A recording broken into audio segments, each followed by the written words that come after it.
Okay, I think I've got everything ready to go.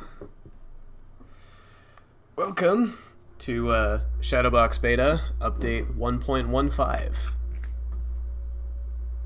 We're joined today by my cat, who, as always, thinks just because it's the late afternoon that it's time for her daily slop. Hi. Go back to sleep.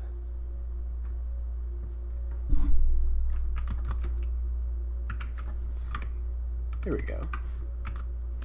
So, this is update 1.15. You may have noticed, we'll go back to the main menu real quick, that there is a new interface. So we've done some updates on the UI to kind of make stuff look a little bit more consistent with the art style in the rest of the galleries.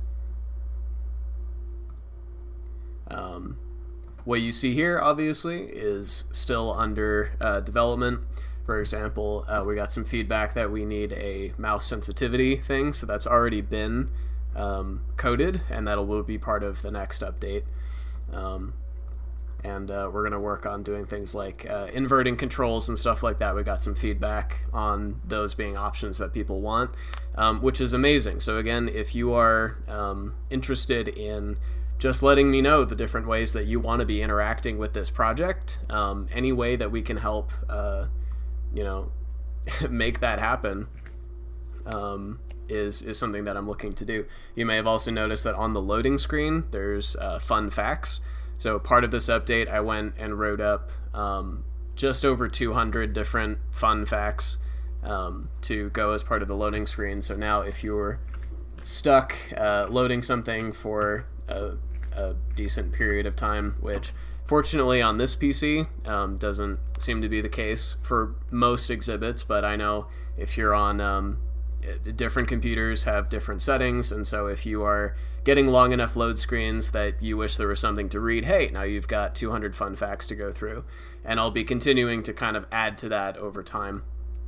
In addition to the menu UI update, the inspection has been updated too. This is definitely still not the final version of the inspect, but hopefully you can see it should be a little bit more legible, and again the text and coloration is all kind of in line with kind of the aesthetics of the rest of the program. So those are some of the things that were put in, but what I really want to show off for this one is the new specialty gallery called Real, False, and Phony Fossils.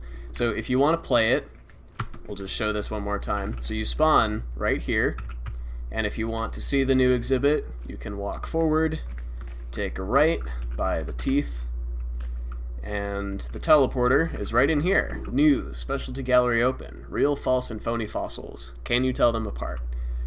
Let's find out.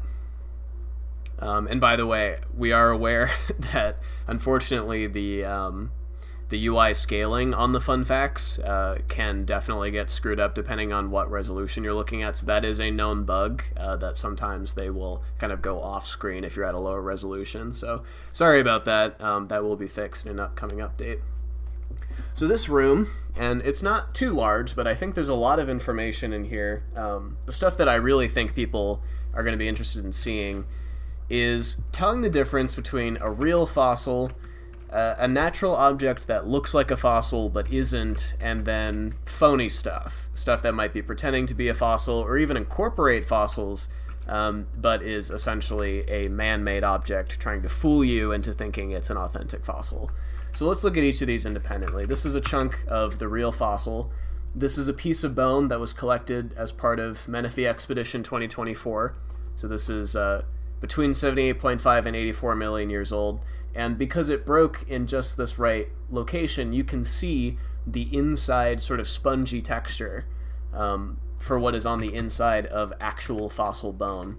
So if you go forward a little bit, you can see this is a photograph of that same thing. You can even see some lines. Those might be growth marks. I'll have to kind of examine those a little bit more. You can see those kind of in the corner over there. But what's I want to emphasize here is the spongy interior texture of the bone, and that is just the clearest cut way that you can tell a rock from a fossil.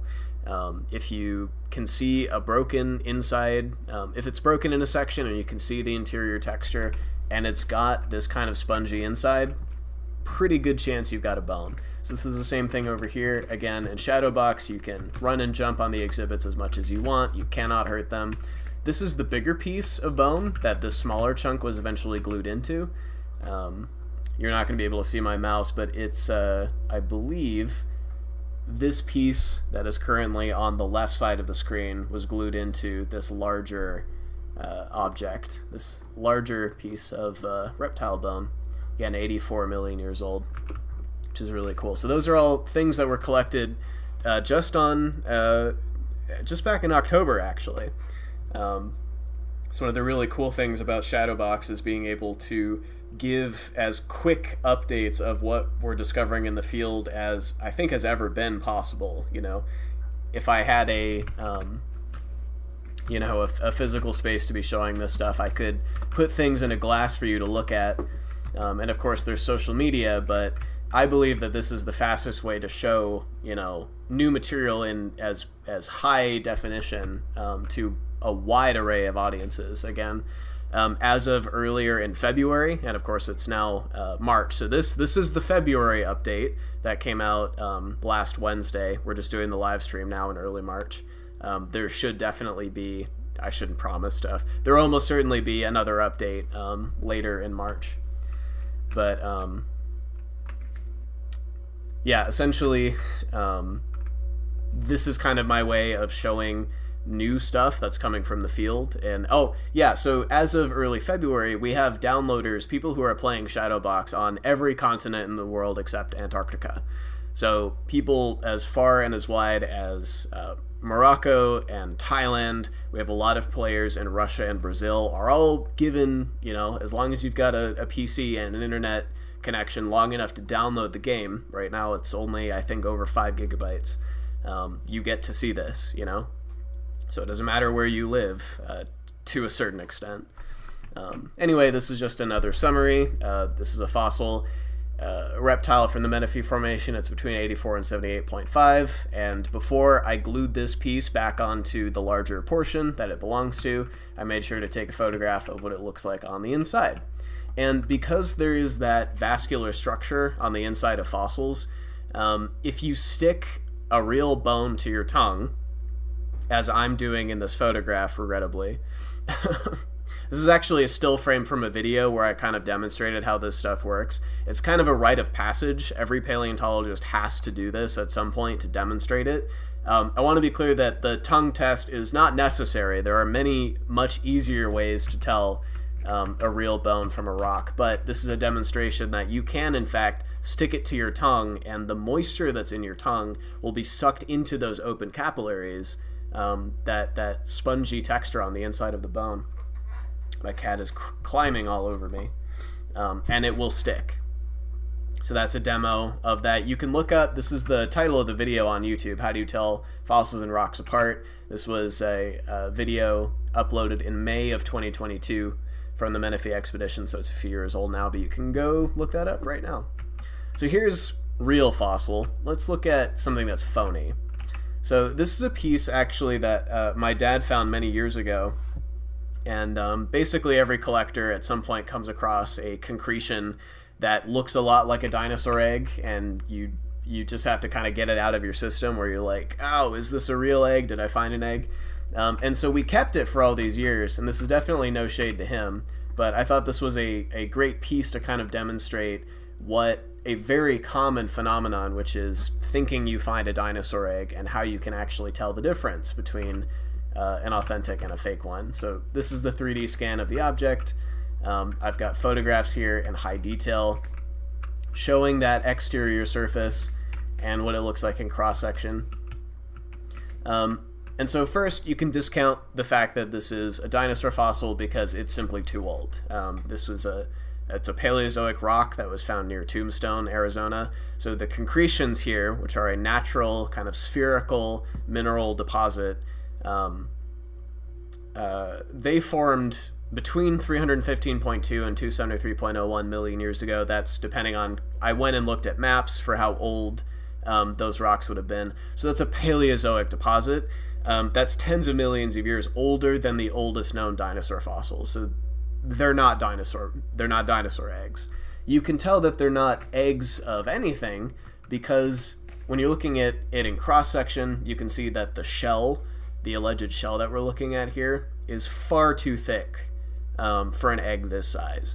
The embryo inside, while it's developing, needs to be doing gas exchange between the inside and the outside. It has to be able to actually breathe through the shell. And if you look really closely at the shell of any egg, you will see tiny little pores, holes where that gas exchange is occurring. Not large enough for them to lose fluid, but small enough so that particles of CO2 can get out and oxygen can get in. So these are some close-up photos where you can see, first of all, there's no bones on the inside. So even if it was an egg, couldn't give it an ID, you know. You can see in cross-section, this lower one right there is just way too thick for it to actually be eggshell. And you can see from this one up top, also, they're not the same shape. This one is more spherical, this one is more oblong. Eggs are generally going to be pretty much the same size and shape if they're from the same thing. If this was a nest, you would expect both eggs to be kind of the same shape, right? And you can also tell just by looking up close at this texture, it's a rock. There's no visible pores on the outside. It doesn't have an eggshell texture. And to just really make this point, I went and on, it was actually just 1 week ago on last week's micro stream, I went and photographed 2 different dinosaur eggshell samples, both on the inside and the outside, to show way up close what does that texture look like? What do those pores look like? So this is a piece of sauropod dinosaur eggshell from the outside and from the inside. If you go over here, you can see a theropod dinosaur eggshell. So these are the 2-legged meat-eating dinosaurs. And this is what their eggshells look like really close up from the outside and on the inside. And it doesn't look anything like this. So it is very common for people to find concretions, which are, again, natural phenomena, things that show up in nature. They're basically rolled around and formed in really wet environments where stuff is accumulating together. And so they're common to find, and when people find them, they tend to interpret as dinosaur eggs, and very, very rarely is that actually the case. And so this little, this third of this exhibit is here to kind of show how you can tell a false egg from a real egg. And the other part are these phony mosasaur jaws. Now, I want to make it clear that I'm not disrespecting people who make their living selling this kind of folk art that incorporates real fossils. I do wish that they were properly labeled as being not wholly authentic, as being at least partially restored, but they're not restored. They're wholesale fabricated. So, and these are things that you find on sale in the markets pretty often. So the teeth in these jaws, quote unquote, these are actual mosasaur teeth. Mosasaurs are relatives of snakes and lizards, but in the Cretaceous, this particular group took to the water and they became massive predators. So this is an upper Cretaceous in North Africa. Their teeth are extremely common. So you don't find fake mosasaur teeth. You may find them that have been restored, that might have been broken, but these are authentic teeth. It's the jaws that are not, and you can sometimes see pieces of bone that have been incorporated. Those are some of the more, of course I wish I had a cursor here. Eventually we're going to have a laser pointer to make this part of the demonstration easier to do. But there are chunks of actual bone that have been stuck in this matrix. It's essentially plaster of Paris that's then stained and then put into this matrix. So the real thing, you can see all the way around, right? It's got no inclusions on the backside, these, teeth on the inside. And I've scanned 3 of them to kind of show that they are extremely common. Hey, Warren, to show that these things are common, the fact that there are so many of them that look extremely similar, that are sold in bulk, that's what's written over here, should be a clue that these are not authentic. If you find, a fossil that is just indistinguishable from another being sold right next to each other, there's a good chance that they might be replicas, right? These, of course, are not replicas. These are man-made. But to give a comparison, I wanted to scan a piece of authentic mosasaur jaw. So this is more what you're supposed to see. So in the real jaw, you will have openings for muscle attachment. That's what those big holes there are on the outside. This is what an authentic bone texture looks like. And again, you can kind of see that in cross-section. This one isn't totally cleaned off, so there's some, dirt in the way, but this is what an actual, mosasaur tooth in its jaw should look like. It's got a very pronounced root, whereas these ones are just kind of stuck right onto the supposed jaw. So yeah, as part of this exhibit, you can look at some of these. Many people who are interested in fossils will eventually end up with a handful of these just because they're inexpensive.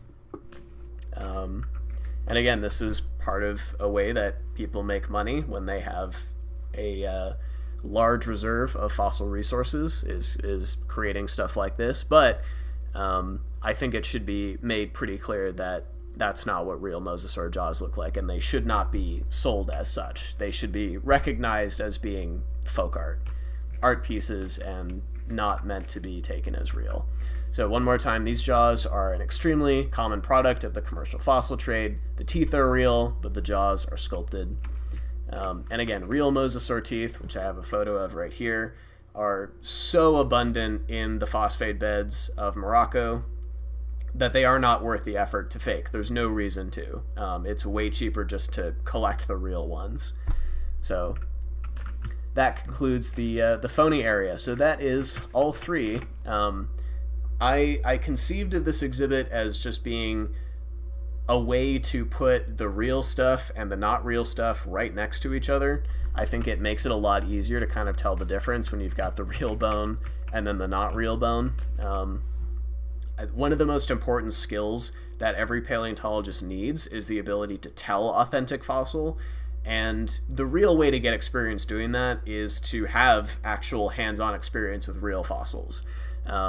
And there's just not a lot that I can do to make sure that every person on Earth who wants to see a real fossil, a real one, hold them in their hands can. But this is the next best thing, right? I've got this material that I helped collect from public lands in New Mexico, which I have the right to scan and distribute freely. And so anyone who's interested in kind of exploring a little bit how you tell the difference, this is one of the things that can help. Now, in my job, when I'm out in the field trying to tell rocks and fossils apart, a lot of what I'm doing is based off of, yes, the inside texture, the outside texture. Weight is also a really important part. A fossil, because it's mineralized, is going to be heavier than you might expect.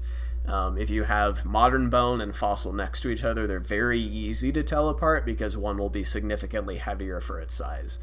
Not really a way that I can help through a virtual medium help people kind of tell the weight difference. But yeah, so this was an idea that I had, and through it was basically one day I sat down and I had some of these scans available. I had to make a bunch of them and put together all the text, built the room, and I'm quite happy with how it turned out. So this is the first new exhibit to be released. As far as the updates of SHADOWBOX and beta, of course, a bunch of exhibits released on January 1st. This is the first new one to be released as part of the February update, and I'm looking forward to creating some new ones. There is one more little thing that was added as part of this update in addition to this exhibit and the UI, so I'm going to walk down to the Geological Eras tour to show that to you guys. This is going to be kind of a quick stream otherwise. Definitely not going to go for the whole hour for certain. But while we're kind of showing this off, if you guys in chat have any questions about what you're seeing, want to give any feedback, of course, the best way to give feedback on the game is to go to the Steam forums. First of all, download it, play it, head to the Steam forums, And if you're experiencing any errors, obviously help put that up. And if there's any way to kind of help make the experience more easier for you to enjoy and more engaging, definitely give that feedback as well. So I'm going to quickly run in the eras tour down to, stuck on a cat skull, down to the Paleocene. There is one new addition to this area. And by the way, I'm well aware that like this room is the hardest, the absolute hardest one to load. If there's any room that's going to crash your game, it's going to be this one. We're working on it. Question, any interest in taking 3D scans of cave and cave fossils as an exhibit? Absolutely. I did see kind of your in-progress scans that you had posted, and that is awesome. There are things that we cannot collect that still need to be preserved somehow, and so that's, I think, the absolute correct way for things that can't or maybe would be too hazardous to remove from its in situ area. That would be, I think that's definitely worth it. So you have a way of contacting me through Discord, so definitely follow up with me on that. The requirement that I have for if you want to donate scans and things like that, the requirement I have is that it, obviously is something that can be freely distributed. It should be a public specimen if it is something that's on private land, as long as it's not being sold, and therefore my work is not being used to increase its monetary value. I'm fine with that. So yeah, the last thing that I wanted to show are these teeth. This is Paleocarcharodon. Very interesting shape, incredibly large serrations on both the crown and its cusplets. There's this little information guy over here. If you're a subscriber to PT Paleo, you've got this this full article that you can read. Just gonna shout this out at the end. It is really, really helpful to me. People who subscribe, even if it's just for the $3 a month, to get that new article every single week, it helps me know that there are people that are interested in this work. I put out quite a bit of material. So there will be stuff to enjoy every single week. And I'm sure I don't need to go into this too much, but the financial situation for science in the US is in an absolute freefall. I just got some really bad news today about my the grad application that I had put in. It's not going to go through because there are severe cuts to the NSF, and that's what was paying for the work that I was going to do. So I'm not going to be starting in grad school this year, unfortunately. I should still have at least some money, should be able to keep working at the university in the position that I've got, at least for a while, hopefully through the end of the year. But again, if you have a little bit of spare time and some spare cash, I know things are hard for everybody, so I totally get that not everybody can, but if you have, for example, even just $3 a month to throw at me, it really, really means a lot. And everything, all the support that I get goes into continuing to make SHADOWBOX a bigger, better experience. I came into this exhibit, Warren, because I wanted to show you some scans I had done of in situ stuff that isn't collectible. So these are petrified tree stumps that are out in the Menifee Formation, upper Cretaceous of New Mexico. These are all, some of them are smaller. I will eventually put scales on these. I've got all the photos of where these came from. But for example, this tree over here is far too large to ever consider collecting. This tree right here is far too large to try to actually collect in any meaningful way, and it would probably destroy it if one tried to actually pick it up. So this was an example of something that I decided was worth scanning. It's in situ. All of these things are still out there in the wild, and they will continue to erode and break down over time, unfortunately. But there is a freeze frame of the way that they looked, when I took these scans back in 2024. Thank you for your condolences. Yeah, it's not a good situation. I'm far from the only person in that position, unfortunately. Yeah, and here, this Menifee exhibit, there's going to be so many cool things updated in this space over the course of the year. Yeah, thank you. This was eventually I'm going to get around to actually like texturing these things. Again, I am not a software engineer. I just got started in Unreal Engine probably close to a year and a half ago now. And so I'm still learning how all of this stuff works. I'm frankly amazed that it's to the point where I'm making updates to a game and pushing them out to an international audience. But there is still stuff that I'm catching up on. And hey, not starting, a grad program in the fall means that I'll have more time to work on this. So yay, you got to do what you got to do and what's available. So yeah, definitely follow up with me on doing that sort of stuff. And I think I'll be able to show you when I put together a little demo how I've been taking these scans. It's a really low tech setup because I don't have a lot of money to throw around at this stuff. So yeah, so that is SHADOWBOX Beta 1.15. Hope you guys enjoyed looking at it, enjoying the new UI, the new loading screens, and of course the new exhibit. I'm hoping to, again, have at least another little update out in March, maybe some more. It's hard to predict where my time is going to be spent week by week. Things change really, really frequently. But for now, I hope everyone enjoys downloading Real, False, and Phony, the difference between all of these cool things. Alrighty. See you guys soon.